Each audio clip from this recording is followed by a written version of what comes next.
Hello friends, welcome to my YouTube channel. I'm Aparna Bedi Tiwari. आज मैं आपको सबको मालूम है ये बात, और फिर भी वक्त पे ये बात वापस बता देनी पड़ती है। हालांकि हम सबको मालूम है इस बात का। क्या बात बताने जा रही हूँ कि हमें खुश रहना चाहिए। खुश रहना क्यों ज़रूरी है? खुद को पहले खुश रखेंगे तभी आप अपनी जिम्मेवारियाँ कुशलतापूर्वक अच्छे से निभा पाएंगे। अगर आप ही दुखी हैं तो आप अपना कोई काम अच्छे से नहीं कर पाएंगे। और मुझे यकीन है कि आपको ये सब बात मालूम है, मगर हम लोग ये बात भूल जाते हैं और अपनी छोटी छोटी बातों में दुखी रहते हैं, जिसकी वजह से हम लोग चिड़चिड़े हो जाते हैं, लड़ना शुरू कर देते हैं और घर में तनावपूर्ण जिंदगी हो जाती है। तो इसलिए बहुत ज़रूरी है कि हम पहले खुद खुश रहें, कुछ ऐसा काम करें जिससे हमें खुशी मिलती है।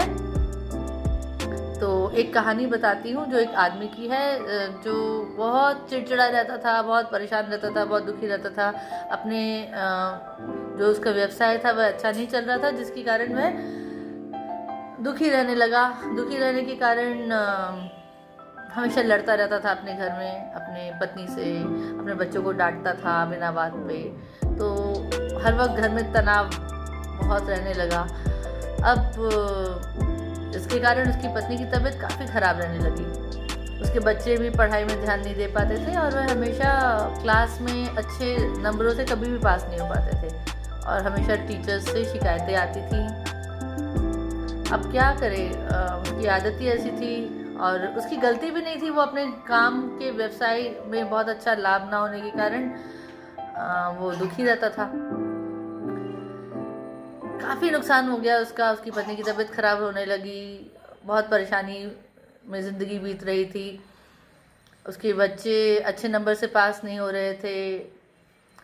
उसका व्यवसाय और बिखर गया और परेशानी हो गई। उसका घर भी उसको बेचना पड़ा, उसको किराए के घर में शिफ्ट होना पड़ा। फिर धीरे धीरे करके उसने सोचा, उसने अपने आप सेल्फ एनालाइज किया कि क्या करे, कैसे सिचुएशन को सुधारा जाए।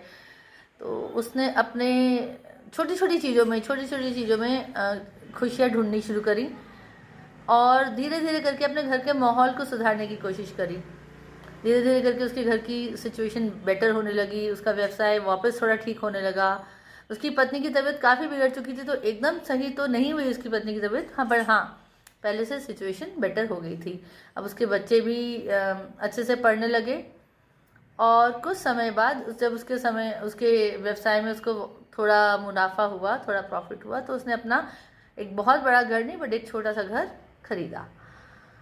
तो इस सब के ये सारी कहानी का मूल कारण यही है। मतलब मैं ये कहानी क्यों बोल रही हूँ कि अगर हम अपनी छोटी छोटी लाइफ में अपनी लाइफ में छोटी छोटी खुशियाँ ढूंढेंगे, छोटी छोटी बातों को सेलिब्रेट करेंगे, तो हम खुशियों को बटोरेंगे और खुशियाँ ही खुशियों को खींचती हैं। तो इसलिए खुश रहिए और कोशिश कीजिए कि घर में तनावपूर्ण वातावरण ना रहे। तो डेफिनेटली इतना आसान नहीं होता है, मुझे मालूम है। हर एक किसी को बहुत समस्याओं को झेलना पड़ता है, मगर अगर आपको समस्या बढ़ानी है, ज़िंदगी में और परेशानी बढ़ानी है, तो दुखी रहना ही एक अच्छा ऑप्शन है उसके लिए। मगर मुझे यकीन है और आप लोग ज़रूर कोशिश करेंगे खुश रहने के लिए। खुश रहिए, स्वस्थ रहिए और सबसे पहले आप खुश रहेंगे तभी आपके घर में आपके आसपास के लोग खुश रहेंगे। तो इसी उम्मीद के साथ कि आप खुश रहेंगे। Bye bye.